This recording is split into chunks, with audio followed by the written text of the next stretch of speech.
महाराष्ट्रातील राजकीय समीकरण पुन्हा बदलणार का याची चर्चा गेल्या अनेक दिवसांपासून खरं तर सुरू आहे। फुटलेले पक्ष, दुरावलेले कुटुंब एकत्र येणार का आणि त्यातून पुन्हा नवीन राजकीय समीकरण नाती जुळणार का याबाबत सुद्धा तर्क-वितर्क लढवले जातात आणि त्यामुळेच की काय प्रमुख पक्षांचे नेते काय बोलतात याकडे सध्या जास्तच बारकाईने पाहिलं जात आहे। मीरा भाईंदरमध्ये राज ठाकरेंनी भाषण केलं। मराठीच्या मुद्द्यावर त्यांनी पुन्हा एकदा महायुती सरकारला लक्ष्य केलं आणि त्यानंतर पुढच्या काहीच तासांमध्ये उद्धव ठाकरेंच्या मुलाखतीचा पहिला भाग प्रसारित झाला आणि आता उद्धव ठाकरेंनी या मुलाखतीमध्ये विधानसभेच्या निवडणुकीतील अति आत्मविश्वास बोट ठेवत यावर बोट ठेवलं आणि त्यामुळे आता महाविकास आघाडीत चलबिचल सुद्धा सुरू झाली आहे। पाहूया या संदर्भातला एक रिपोर्ट। विधानसभेच्या वेळेला काय झालं, शेवटच्या दिवसापर्यंत खेचाखेच चालू राहिली। हा मतदारसंघ तुला, हा मतदारसंघ मला, हा तुला, हा मला, हा तुला, हे तुतुमयमय हे शेवटच्या क्षणापर्यंत झालं। त्याचा दुष्परिणाम हा साहजिकच जनतेमध्ये असं झालं, अरे हे आत्ताच जर काही खेचाखेची असेल तर नंतर काय होणार। उद्धव ठाकरेंच्या याच विधानामुळे आज सकाळी सकाळी महाविकास आघाडीच्या गोटामध्ये खळबळ उडाली। लोकसभेला राज्यात दमदार कामगिरी करणारी महाविकास आघाडी विधानसभेला मात्र पार गडगडली। काँग्रेसनं याच निकालावरून निवडणूक आयोगाला लक्ष्य केलं। राज्यातील वाढलेले मतदार आणि वाढीव मतदान यावर प्रश्नचिन्ह उपस्थित केलं आणि या सगळ्यावर राज्यात वातावरण तापलेलं असतानाच आता उद्धव ठाकरे यांनी पराभवासाठी मवियाच्या चुका कारणीभूत असल्याचं अधोरेखित केलं। विधानसभेमध्ये, लोकसभेमध्ये नाही, लोकसभेमध्ये इंडिया आघाडीचं मध्ये व्यवस्थित काम झालं म्हणूनच रिझल्ट पण आले। त्यानंतर आमच्या अंगामध्ये विजयश्री एवढी संसारली होती की सर्व जागा आता प्रत्येक तीनही पक्षाला वाटलं आम्हीच जिंकणार। त्यामुळे 1.5 महिना वाटाघाटीतच घालवला। ही जागा तुझी नाही, ही जागा माझी, इथेच माझं वर्चस्व, तिथे तुझंच वर्चस्व। तर यामध्ये जो वेळ गेला, प्लॅनिंग करू शकलो नाही आणि स्ट्रॅटेजी बनवू शकलो नाही, तर त्याचं नुकसानही मोठ्या प्रमाणात भोगावं लागलं। हे उद्धवजी म्हणतात ते खरं आहे। शिवसेना उद्धव ठाकरे गटाचे खासदार संजय राऊत यांनी घेतलेल्या मुलाखतीचा पहिला भाग प्रसारित झाला। या पहिल्या भागामध्ये वेगवेगळ्या मुद्द्यांवरून उद्धव ठाकरे यांनी एकनाथ शिंदे आणि शिवसेनेला लक्ष्य केलं। दाढीहून अर्धाच हात फिरवला होता, ते आडवे झाले 3 वर्षापूर्वी, अजून सावरले नाहीत।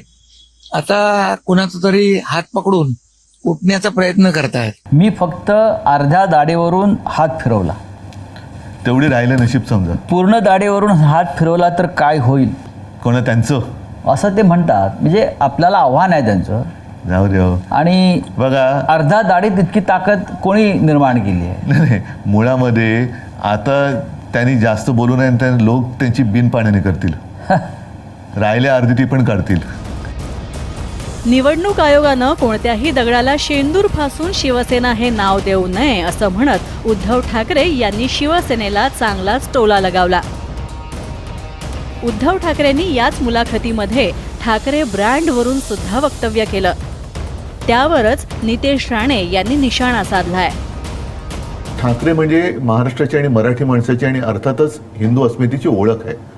तर ही ओळख पुसून टाकण्याचा जो कोण प्रयत्न करेल, आजपर्यंत अनेक आले आणि अनेक गेले, पुसू इच्छिणारे पुसले गेले किंवा जनतेने असं काय आहे ठाकरे ब्रँड मध्ये? आता ते मी कसं सांगू? ही तुमची तिसरी पिढी हा ब्रँड घेऊन राजकारणात आणि समाजकारणामध्ये आहे। ते आम्ही कसं सांगणार, हे जनतेने सांगायला पाहिजे। आता आज तर माझ्याकडे काहीच नाहीये, तरी सुद्धा कुठेही गेलो तरी अत्यंत प्रेमाने आणि आपुलकीने लोक स्वागत करतात, बोलायला येतात, जे काही घडतंय त्याच्याबद्दल संताप व्यक्त करतात, हळहळ व्यक्त करतात। आणि म्हणूनच हा जो काही ठाकरे ब्रँड म्हणा, हा आम्ही नाही बनवलेला, हा लोकांनी स्वीकारलेला आहे। ठाकरे नावाचा ब्रँड हा हिंदू हृदय सम्राट बाळासाहेब ठाकरेंचा होता। तो हिंदुत्वाच्या नावाने ब्रँड होता। जगभरामध्ये, देशभरामध्ये बाळासाहेब ठाकरे हे हिंदुत्वाचे आयकॉन म्हणून, हिंदू हृदय सम्राट म्हणून त्यांचे नाव पुढे गेलेलं होतं। तो हिंदुत्वाचा धागा हे लोकांनी सोडला। या जिहाद्यांच्या प्रेमामध्ये हे लोक पडले, या हिरव्या सापांच्या प्रेमात हे लोक पडले आणि आज ते हिंदू ब्रँड संपवण्याच्या नावाने स्पष्टीकरण द्यायला लागतंय ना। शिवसेनेच्या पहिल्या फळीच्या बड्या नेत्यांनी मात्र उद्धव ठाकरे यांच्या आरोपांना थेट उत्तर देणं टाळलं. मुलाखत काय सगळे आम्ही बघितली नाही आणि आम्ही ती बघत पण नाही, पण टीका समोरच्या लोकांवर आणि टोमणे मारणं या व्यतिरिक्त त्या मुलाखतीतनं आम्हाला जे काय बघितलं तेवढ्यामध्ये तर काय आढळून आलेलं नाही. त्यामुळं महाराष्ट्राचं विजन काय असावं, महाराष्ट्राची ॲग्रिकल्चर पॉलिसी काय असावी, महाराष्ट्राची इंडस्ट्रियल पॉलिसी काय असावी, महाराष्ट्राची एनर्जी पॉलिसी काय असावी, महाराष्ट्राची इरिगेशन लँडच्या बाबतीतली, इरिगेशन वॉटरच्या बाबतीतली पॉलिसी काय असावी, महाराष्ट्रातल्या धरणांचं मॅनेजमेंट पाण्याचं कसं असावं, ह्या ज्या लोकांच्या हिताच्या गोष्टी आहेत याच्याबद्दल त्या मुलाखतीमध्ये काही ऐकायला मिळालं नाही.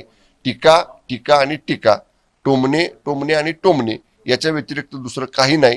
त्यांची सगळी मुलाखत 1 भाग 2 भाग 3 भाग 4 भाग जेवढे काय भाग आहेत तेवढे येऊ देत.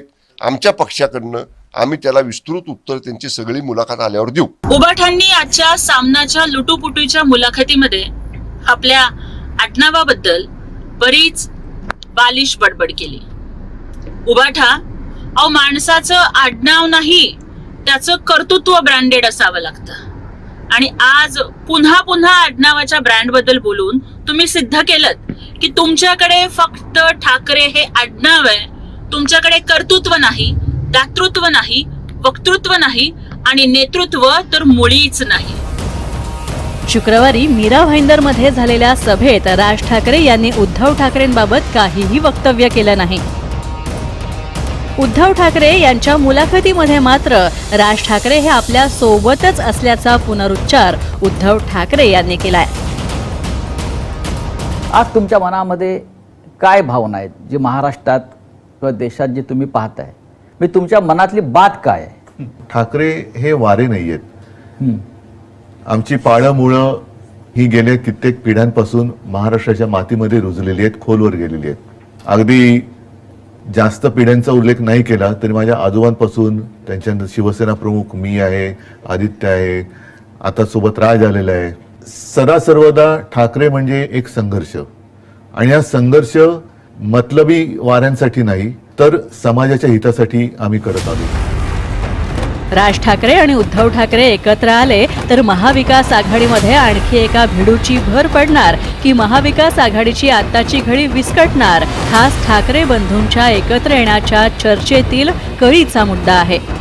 पण उद्धव ठाकरेंच्या विधानानं मवियामध्ये चलबिचल होत असतानाच राज ठाकरेंची या सगळ्या मुद्द्यांवरची चुप्पी अनेक प्रश्न उपस्थित करणारी आहे. ब्युरो रिपोर्ट, जय महाराष्ट्र.